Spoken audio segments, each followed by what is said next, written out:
All right, so you want to know how to use fashion to attract women, huh? Well, today we're diving deep into Brad's Fashion Bible, and let me tell you, this book has a seriously unique angle. Oh, absolutely. It's not about just like following trends, or becoming like some fashion victim. Right. It's about understanding like the science behind what makes a guy attractive and using that to your advantage. Pretty cool. Yeah, it's really interesting how Brad's Fashion Bible compares like human fashion to uh, the signals animals use to, attract mates. You know what I mean? Yeah. Like, think of a peacock showing off those amazing plumes. Exactly. Those Exactly. plumes aren't just for looks, right? They're sending a signal. They're saying, hey, look at me. I'm strong. I'm healthy. I got good genes. Brad's Fashion Bible says that men's clothing can do the same thing. It's all about understanding, like, what signals your clothes are sending and how to use that to your advantage. But here's the thing. Okay. Brad's Fashion Bible also says there's a lot of common mistakes guys make that actually make them less attractive. Mm. He calls these turnoffs. Interesting. And what's interesting is these turnoffs, they often, like, accidentally send a signal of weakness, Yeah. or low status, lack of resources, kind of the opposite of what you want to be projecting, right? Absolutely. It's like going to the peacock party, but you got all, like, molted, scraggly feathers. Right. Not a good look. No. So what are some of these turnoffs? What should we be watching out for? Well, Brad says one of the biggest mistakes is dressing like a nice guy. Hold on. What does he mean by that? Isn't being nice a good thing? Right. He's not saying be rude. Yeah. But he says that, like, trying too hard to please or blend in, it can send a signal, Right. of a lack of confidence. Oh, I see what he's getting at. Yeah. It's like you're trying to be inoffensive instead of just being yourself. Right. Exactly. It's like saying, I'm not a threat, please don't reject me, instead of, hey, look at me. I'm awesome. Ouch. All right. So besides avoiding that dreaded nice guy look, what else does Brad's Fashion Bible say we should be watching out for? Well, he also says being dirty looking or just poorly groomed is like a massive turnoff. Right. It shows you don't care about yourself. And if you don't care about yourself, why should anybody else? That's so true. Right? It's like you're saying, I don't value myself enough to even take a shower. Mm-hmm. And then there's, he talks about being afraid to stand out. Uh, Yeah, that one kind of hits close to home for me. I've always been, kind of a wallflower, right. like blend in with the crowd kind of guy. I understand that. But in the world of attraction, blending in too much can make you invisible. You wanna catch her eye, make her curious. So you're saying it's about like finding that sweet spot between fitting in and standing out. Exactly. Wow. It's a balance. You want to be memorable, but not for the wrong reasons. Makes sense. And Brad's Fashion Bible also warns about trying too hard. It's like you're desperately seeking approval Yeah. instead of just being comfortable. So it's about like authenticity. Yes, being genuine. It's about finding your own style that reflects your personality, your values. Okay, that makes sense.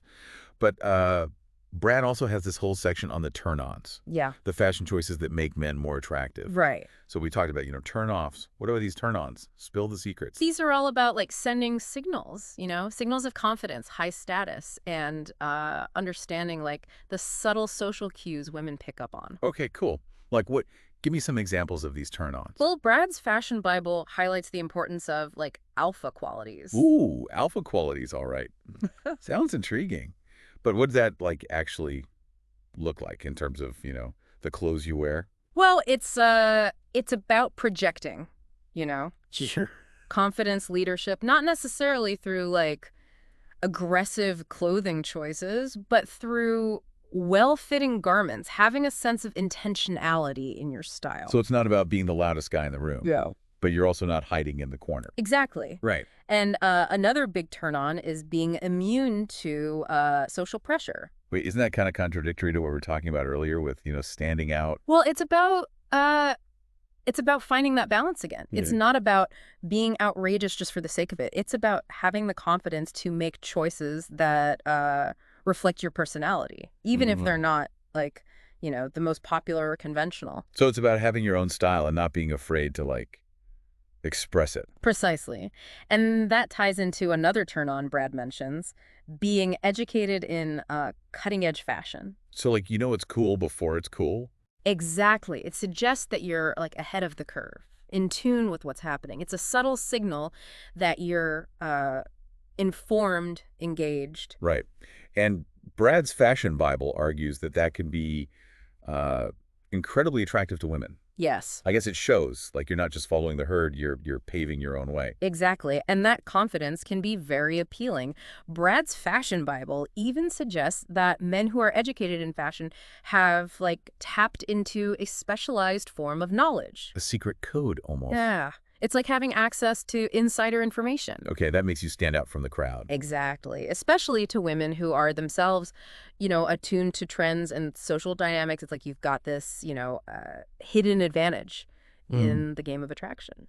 I'm starting to see the appeal of this fashion as a secret code idea. Yeah. But Brad also talks about how, like, the right style choices can actually trigger what he calls a woman's latent attraction mechanisms. Right. What's that all about? That's where things get really interesting. He's talking about like archetypes. Those powerful images, associations that are like embedded in our subconscious, and certain styles, they can actually like evoke these archetypes and trigger this this powerful, almost instinctual attraction. So it's not just about looking good. It's about like tapping into these pre-existing narratives that women already find attractive. Exactly. Think about it. Yeah. A man in a well-tailored suit might, unconsciously trigger associations with success, power, sophistication.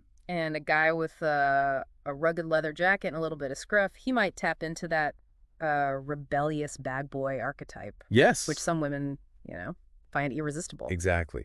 And Brad's Fashion Bible argues that understanding these archetypes and knowing how to, evoke them through your style can give you a significant edge. It's like you're speaking like a secret language that bypasses the logical mind. Okay. Goes straight to the emotional core. Right. And that's that's incredibly powerful because ultimately attraction is driven by emotion, not logic. So how do we figure out which archetype to go for? Is it just like pick one and stick with it? Not necessarily. Brad's Fashion Bible suggests that the right look can change depending on the context. Right. For example, he makes a distinction between daytime and nighttime fashion. That makes sense. You wouldn't wear a tuxedo to the beach. Yeah. Or board shorts to a business meeting. Exactly. It's about adapting your style to the situation, the impression you want to make. So are there any fashion choices that are just like universally unattractive, like things you should never wear, no matter what? Yeah, there's this section in Brad's Fashion Bible called What Not to Wear. Okay. And it's full of surprisingly specific advice. Yep. For example, Brad is not a fan of cargo shorts. Okay, I gotta admit, I've never understood the appeal of cargo shorts. Right. They're so bulky and shapeless. Yeah. He argues that they're too casual, don't flatter most body types. Can make you look like, you're stuck in a time warp. But it's interesting, though, because cargo shorts used to be more popular. So this just shows how, like, fashion trends can change. What was once considered stylish can become a fashion faux pas. So what's the alternative? What should guys be wearing instead of cargo shorts? Well, Brad's Fashion Bible suggests opting for well-fitted chinos or tailored shorts. Okay. They offer a more streamlined, stylish look. Yeah. And they can be dressed up or down depending on the occasion. Good to know. Yeah. I'm definitely going to be rethinking my summer wardrobe after this. Right. But speaking of trends, Brad's Fashion Bible also talks about the importance of geographic relevance in fashion. Right. He argues that, your style should be appropriate for the environment you're in. What works in like a busy city might look out of place in a laid-back beach town. And vice versa. It's about like being sensitive to those cultural nuances. Right. And dressing in a way that feels authentic to your surroundings. Like you're speaking the local fashion language. Right, exactly. Fashion is a form of communication, and the message you send can vary depending on the audience. Okay, so we've talked about turn-offs and turn-ons, archetypes, geographic relevance. This is a lot to process. Where do we even like begin to put all of this into practice? Well, I think the first step is to become more aware of your current style choices.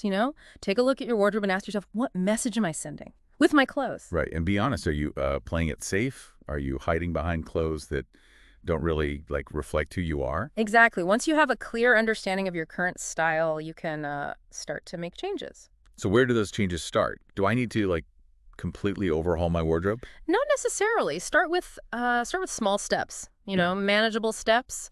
Maybe it's trying a new style of shirt or updating your haircut. Yeah. Experiment with different looks and see what feels good. Okay. Baby steps. Yeah. And what about those psychological obstacles Right. that Brad talks about? What if I'm like afraid to stand out or worried what people will think? Right. Those are valid fears, and Brad's Fashion Bible addresses them head on. Okay. He talks about the concept of playing it safe in the schoolyard.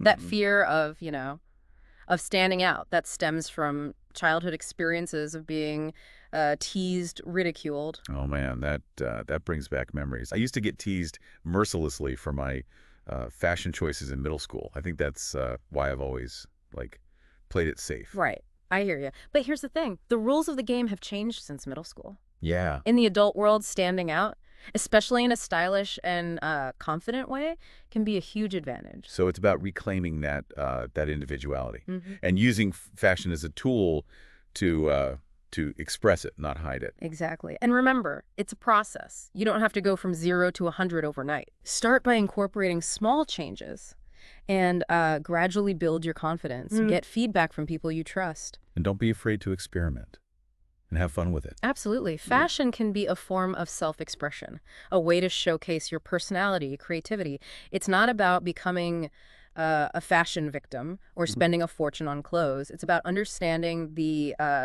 principles of style and using them to your advantage. So it's about using fashion to like enhance your best qualities, create a more confident, attractive version of yourself. Precisely. And it's about enjoying the journey. Fashion is constantly evolving, Right. and so are you. So embrace the process of discovery and have fun with it.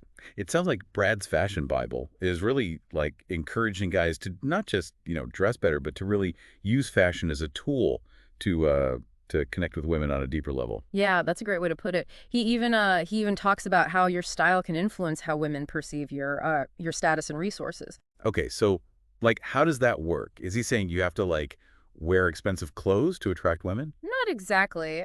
It's more about understanding the subtle cues that signal, affluence and success. It's not about flashing a bunch of designer labels. It's about choosing well-made, timeless pieces that project an air of sophistication. So it's not about looking rich, it's about looking like you have like good taste. Exactly. It's about conveying that you value quality and have the resources to invest in your appearance. Remember, we're talking about those subconscious signals again. Right, those latent attraction mechanisms.